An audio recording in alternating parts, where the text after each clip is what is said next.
Have you ever met anyone that is just so unaware of their surroundings, of their environments, of other people's emotions, of their own reactions?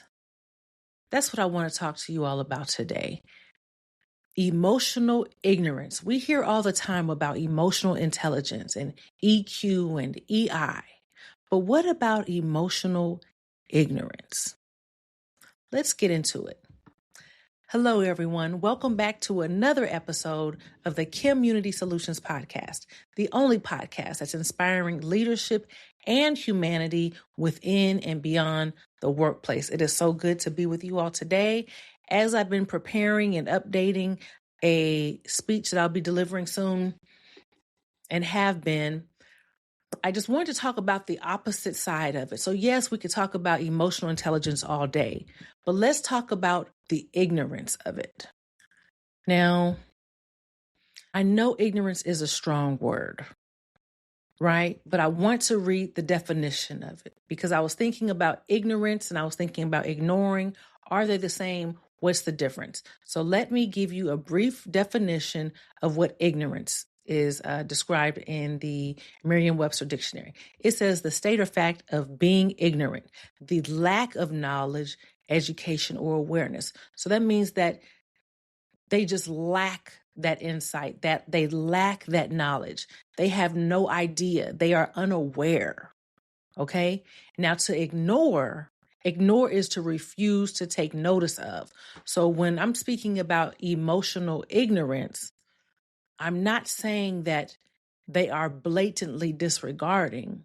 I'm saying that they have no idea of, they are unaware. And so it's two totally different things. And that's what I want to talk to you about today. So usually in my speeches, I usually break it down into 4 areas. It could be 5, but basically 4 areas. And the first, what I've noticed is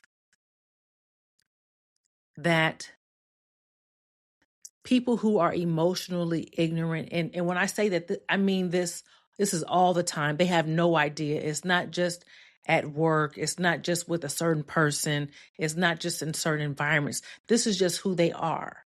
And it's based off of their experiences growing up, how they were raised. I mean, Daniel Gorman talks about emotional intelligence starting at the age of 2. It could be started at the age of 2. But if you're looking on Facebook and you see twins who are being born and you see one of them crying, they're still at the hospital, and one of them's crying and the other one will stick their thumb in their sibling's mouth in order to pacify them. And so I would consider that some type of emotional intelligence. I'm not a doctor. I'm not a psychologist or anything like that. I am going off of what I perceive, right? So it's something that they feel that they're able to sense someone else's need. And I would call that emotional intelligence. So I would say it starts prior to the age of 2. But some of these people are able to go in a room and just have no idea of what's going on. They could be walking in a room and they're unable to recognize that a fight just broke out or that there's tension in the room because it's always about them. They don't see anything else but themselves. And then they don't even dig into them that much. They really don't understand how they're wired. They just are. They're just present. They're just doing them. There's no regard of anyone else in that vicinity. How do you see yourself? It is so important for us to be self-aware. When you walk in the room, what do you think people see? What do you want to be? Who do you want? How do you want to be seen?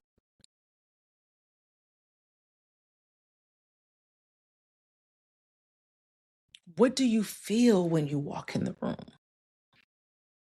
Or do you not even care? Are you the one that sets the tone? There are some people out there, some personalities who want to be the limelight, want to be the showstopper, want to be the one who sets it off. And some of them may not even know that that's what they're doing.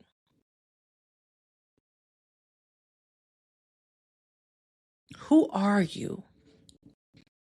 And that's what it comes down to. Understanding who you are, what triggers you, and the perception that you have of others' needs. Do you even seek them out? Do you even notice them?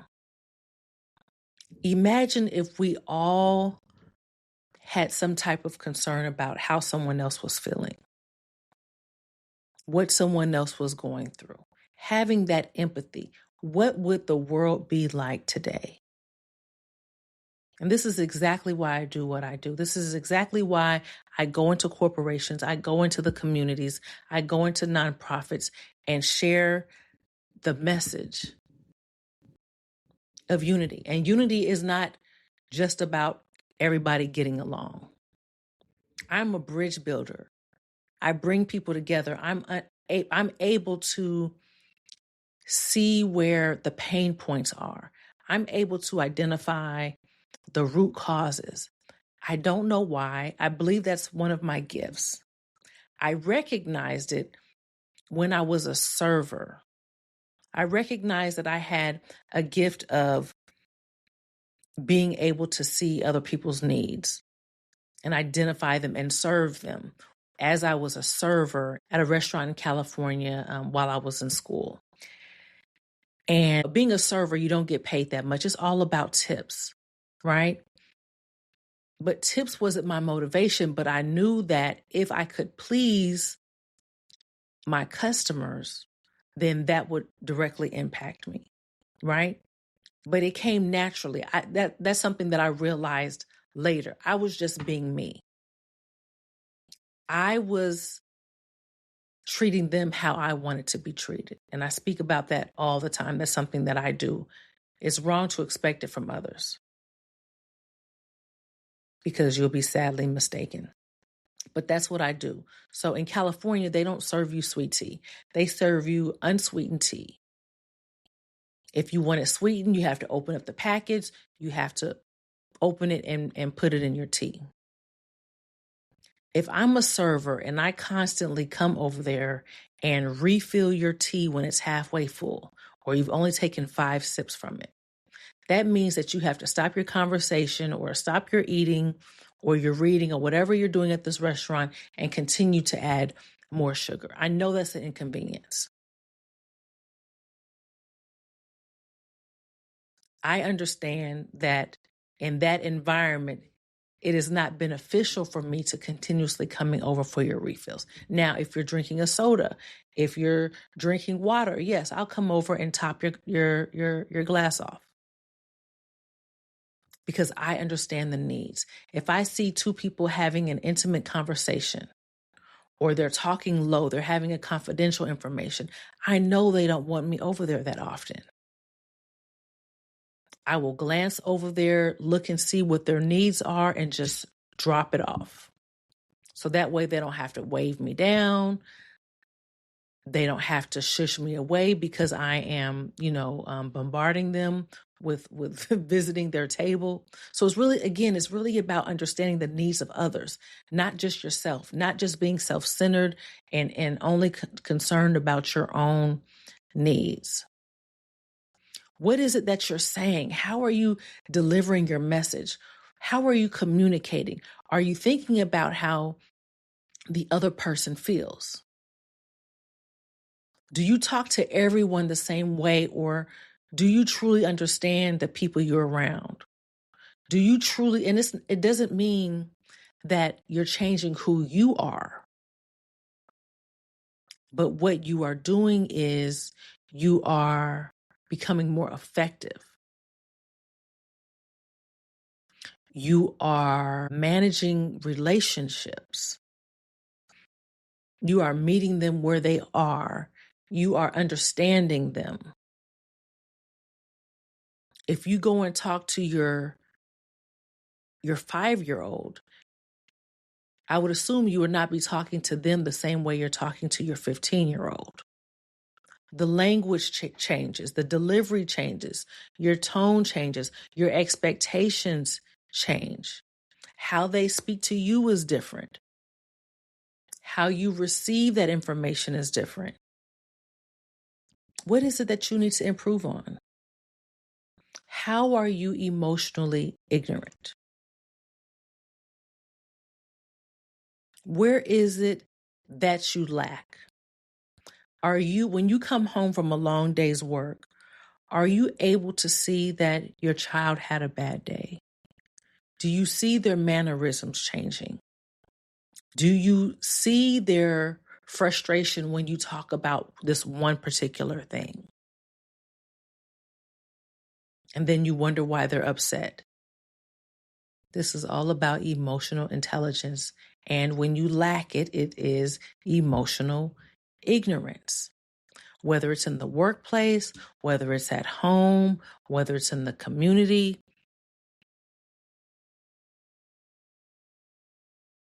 It's everywhere. It is everywhere. And it's one thing for someone to be so self-aware and so aware of others and to come into contact with someone who has none of that. And so what happens? That person who does have those emotional skills has to look at that other person and say, oh, okay, you don't know. You don't even know what you're doing. You are blind to the fact that whatever it is. So we have to extend grace. We have to extend empathy. We have to dig down deeper and say, oh, I wonder what caused this. I wonder what happened in their childhood to make them act like this. And so it goes down a rabbit hole. And this is me thinking about it. This is me trying to figure out, because why argue with someone who just really doesn't get it? At some point, you have to recognize that, okay, they're not there. They lack this. Is it a skill that can be learned? Absolutely. Absolutely. I even created these conversation cards that helps people listen to each other, understand each other, hear from different perspectives, and be able to have deeper conversations where there's no judgment. And that's what has to happen, because if you approach the person and complain or nitpick, it doesn't resolve itself. It doesn't get any better.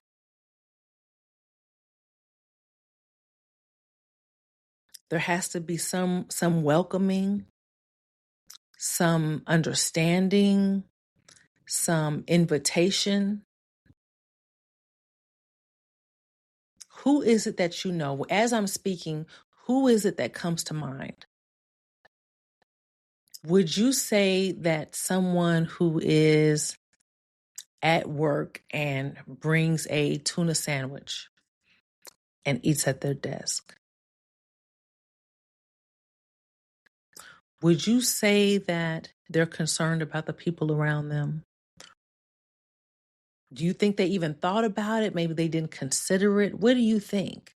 There's certain scenarios like that that really makes you think about that. Again, I'm no psychologist, sociologist. I'm not any of that. This is just the way my mind works. I need us all. We all have room for improvement. We all have blind spots. You know what one of my blind spots is when it comes to emotional intelligence? But the thing is that I'm aware of it. I do it anyway sometimes, but I catch myself in the middle because I'm aware of it. When I am listening to someone tell me something, a story, an experience, whatever it is, and I'm into it, and it feels like I'm there, I get so excited and I start talking with them. I'm not trying to cut them off, but I'm almost maybe finishing their sentence or saying I agree or something to that effect. And I have to catch myself because that's not being emotionally intelligent. That's not being an active listener. Me cutting someone else off, even though I'm excited and I'm engaged and I'm all into the story, that's not what the other person wants. That happened to me just last week. I was talking to someone and it was actually business related. And I found myself kind of almost talking over him at some point. And I just had to stop and back away. And after the end, when he was done, I could say, I totally agree.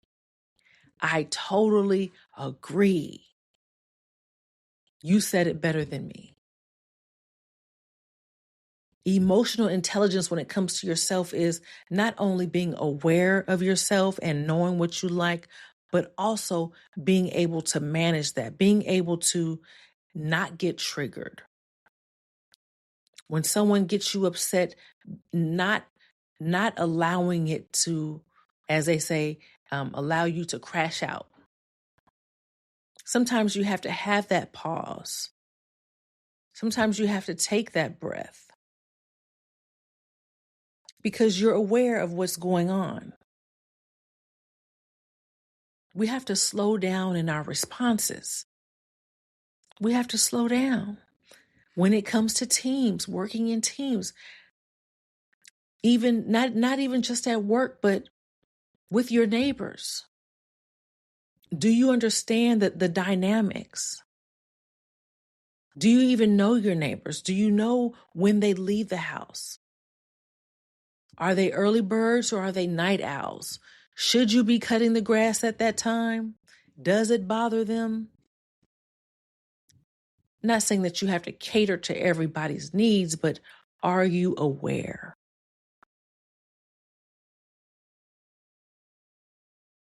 Are you aware? Are you aware and do you care? You cannot lead a team if you don't care. You cannot earn someone's respect if you don't show appreciation, if you don't show that you're listening and you're there for their best interest. You support them. You respect them even. Emotional ignorance. Is there someone at your job that's always typing in all caps, typing in, exclamation marks, typing in bold? And maybe they speak the same way. It may not be ignorance. It may not be a lack of knowledge. Maybe that's not their concern. Maybe that's not their priority.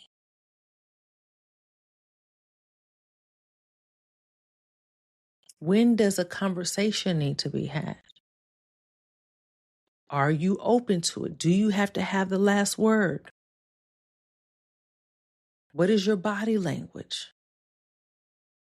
And so much of this can be all misunderstood. If you're not a morning person and you're the type of person that always needs coffee before you have any kind of interaction, you're the type that says, let me go get my cup of coffee real quick before I get the day started. If somebody approached you before you had that cup of coffee, there might be a slight misunderstanding. They may not understand your mannerisms. They may not understand your tone or your attitude.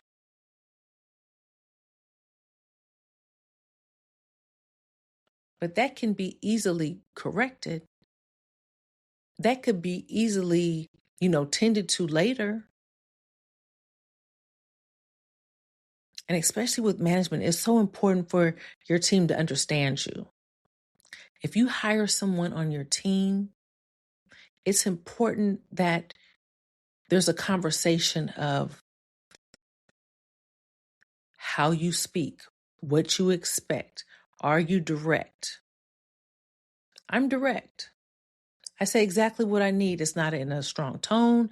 It's not in a disrespectful manner. But I was raised to say what I want or what I need.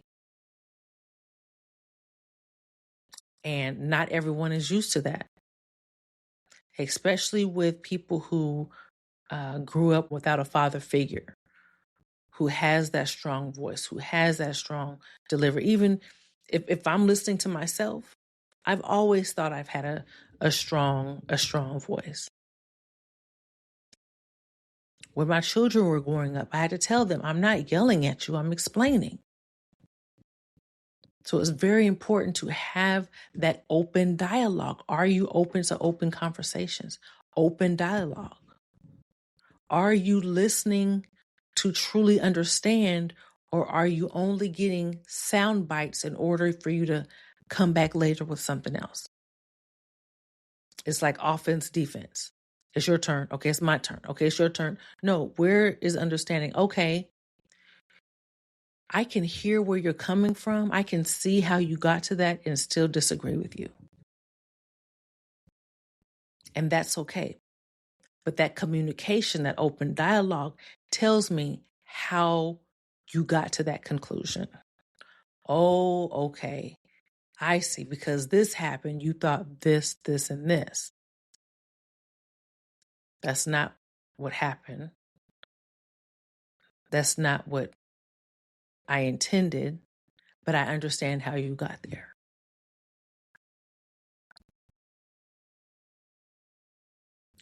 We have to work on our emotional intelligence. Yes, there is AI. Yes, the workplace dynamics are changing. But we are still here. I had a whole episode about there's AI and then there's you and I. Even with all the technology going on, we are still here. We need to learn how to work together, how to communicate with each other, how to resolve problems, how to respectfully disagree, how to find common ground, and also how to go our separate ways. As a bridge builder, yes, I also build a bridge for you to have a nice day. Leave me be. Because that's a part of peace. That is a part of peace. I just wanted to get on here real quick and just to share that information with you and just give you something to think about. There is emotional intelligence, and there's also those who have the slightest awareness of it. And I would say they are emotionally ignorant, respectfully. Thank you for tuning in to the Kim Unity Solutions podcast. You have been listening to me, your host, Kim the SME. As always, I am only speaking from my experiences. You all be blessed. Until next time, bye-bye.